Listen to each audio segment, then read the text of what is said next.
നമസ്കാരം. ഞാൻ നിങ്ങളുടെ സ്വന്തം ശരവൺ മഹേശ്വർ. സ്പാർക്ക് മീഡിയ അവതരിപ്പിക്കുന്ന കാലമേ പാർവതിയോട് പറയൂ എന്ന 101 കവിതകളടങ്ങിയ സമാഹാരത്തിലെ ഒരു കവിതയെക്കുറിച്ചിട്ടാണ് ഞാൻ നിങ്ങളോട് പറയാൻ ഉദ്ദേശിക്കുന്നത്. തിരിഞ്ഞു നോക്കുമ്പോൾ എന്നാണ് കവിതയുടെ പേര്. ഈ കവിതയുടെ ജനനം എൻ്റെ ചെറുപ്പകാലം മുതൽ എൻ്റെ ഉറ്റ സുഹൃത്തും പ്രശസ്ത ഫോട്ടോഗ്രാഫറുമായിരുന്ന ഒരു വ്യക്തിയെക്കുറിച്ചാണ്. അദ്ദേഹത്തിൻ്റെ പേര് ഞാനിവിടെ പറയുന്നില്ല, കാരണം അത് അദ്ദേഹത്തിനോട് കാണിക്കുന്ന നീതികേടാവും എന്ന തോന്നലാണ്. വളരെ കാലം സൗഹൃദമുണ്ടായിരുന്നൊരു വ്യക്തി. ഞാൻ ജനിച്ചു വളർന്ന തമ്പാനൂരാണ് അദ്ദേഹത്തിൻ്റെയും വീട്. പിൽക്കാലത്ത് വേറെ സ്ഥലത്തോട്ട് മാറി അദ്ദേഹം ഫോട്ടോഗ്രാഫിയിലും മറ്റും പ്രാവീണ്യം നേടി ഒരുപാട് പത്രങ്ങൾക്ക് വേണ്ടിയിട്ടൊക്കെ വർക്ക് ചെയ്യുകയുണ്ടായി. ഞാനിവിടെ പറയാൻ ഉദ്ദേശിക്കുന്ന പറഞ്ഞാൽ പ്രൊഫസർ മൻമോഹൻ സാറ് മദ്യ നിരോധനത്തിന് വേണ്ടിയും മദ്യവർജനത്തിനെതിരായും ഒക്കെ പ്രക്ഷോഭങ്ങൾ ഒരുപാട് നടത്തി. കാലയവനികയിൽ മറഞ്ഞെങ്കിലും ഒരിക്കൽ ഞാൻ പാളയത്തിനടുത്തുള്ള പഴയ DC ഓഫീസിന് മുന്നിലൂടെ നടന്നു വരുമ്പോൾ പ്രൊഫസർ മൻമോഹൻ സാറ് ഒരു ബുക്കുമായിട്ട് വെളിയിൽ നിൽക്കുകയാണ്.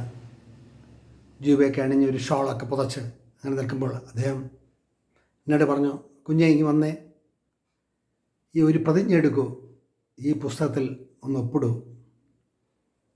അതിൽ ഞാൻ മദ്യം കൈകൊണ്ട് തൊടില്ല, മദ്യം കഴിക്കില്ല എന്നൊക്കെയുള്ളൊരു 4-5 വരികളാണ്. എന്തായാലും ശരി, ഞാനത് ആ പുസ്തകത്തിൽ ഒപ്പിട്ടു. അദ്ദേഹം എന്നെ തൊഴുതു, ഞാൻ അദ്ദേഹത്തെയും തൊഴുതു. ആ പുഞ്ചിരി മനസ്സിൽ നിന്നും മായുന്നേയില്ല. ഇത് പറയുമ്പോഴും മദ്യം എന്നത് കിട്ടാക്കനിയല്ല. 10-30 വർഷം പുറം ലോകത്ത് വർക്ക് ചെയ്ത കാരണം മദ്യം വാങ്ങാനും കൊണ്ടുവരാനും ഒന്നും ഒരു ബുദ്ധിമുട്ടുണ്ടായിട്ടില്ല. എങ്കിലും ഇന്നേ വരെ മദ്യം ഉപയോഗിച്ചിട്ടില്ല എന്നതാണ് സത്യം. 100% അതിനോട് യോജിക്കാൻ കഴിയില്ല. ചൂണ്ടുവിരൽ കൊണ്ട് വളരെയധികം വിലപിടിപ്പുള്ള ഒരു മദ്യത്തിൽ ചൂണ്ടുവിരൽ കൊണ്ട് തൊട്ട് അതിൻ്റെ മധുരം അല്ലെങ്കിൽ അതിൻ്റെ ടേസ്റ്റ് എന്താണെന്ന് നോക്കിയിട്ടുള്ളതല്ലാണ്ട് ഈ ജീവിതത്തിൽ നിങ്ങളോട് പറയുമ്പോൾ ഇതുവരെ മദ്യം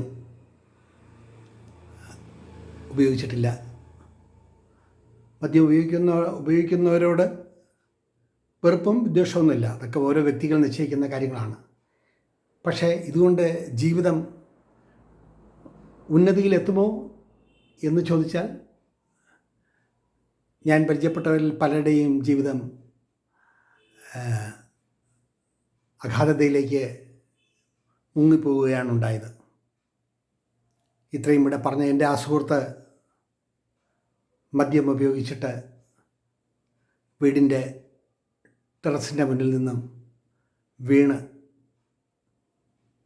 മരണപ്പെടുകയാണ് ഉണ്ടായതെന്നാണ് പിൽക്കാലത്ത് അറിയാൻ കഴിഞ്ഞത്. മദ്യം വരുത്തി വയ്ക്കുന്ന വിന ഒരു ജീവിതം തന്നെ തകർത്തെറിയുന്നു. എന്ത് നേടി എന്ന് ചോദിച്ചാൽ ഒന്നും നേടിയില്ല. പക്ഷേ സൗഹൃദത്തിൻ്റെ കരവലയത്തിൽ എന്നും ഓർമ്മിക്കപ്പെടാവുന്ന ഒരു വ്യക്തിയാണ് അദ്ദേഹം. അതുകൊണ്ടാണ് ഞാൻ അദ്ദേഹത്തിൻ്റെ പേരിവിടെ എടുത്തു പറയാത്തത്. ടെറസിൽ നിന്നും കാൽ വഴുതി ഗോവണിപ്പടിയിലൂടെ താഴെ വന്ന് വീണു എന്നാണ് അറിയാൻ കഴിഞ്ഞത്, എത്രയോ വർഷങ്ങൾക്കും ശേഷം. പക്ഷെ ആ സുഹൃത്തിൻ്റെ സ്നേഹോഷ്മളമായ പെരുമാറ്റം, ഓരോ ഫംഗ്ഷനുകളിലും അദ്ദേഹത്തിൻ്റെ മികവുറ്റ ഫോട്ടോഗ്രാഫ്സ്, നല്ല പെരുമാറ്റം മറക്കാവതല്ല. വർഷം 12 വർഷങ്ങൾ കഴിഞ്ഞിരിക്കുന്നു.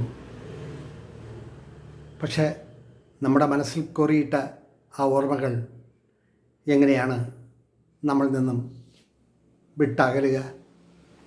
അങ്ങനെ ആ അദ്ദേഹത്തിൻ്റെ സ്മരണയിൽ, അദ്ദേഹത്തെക്കുറിച്ചിട്ടുള്ള ഓർമ്മകളിൽ കുറിക്കപ്പെട്ടതാണ് ഈ കവിത.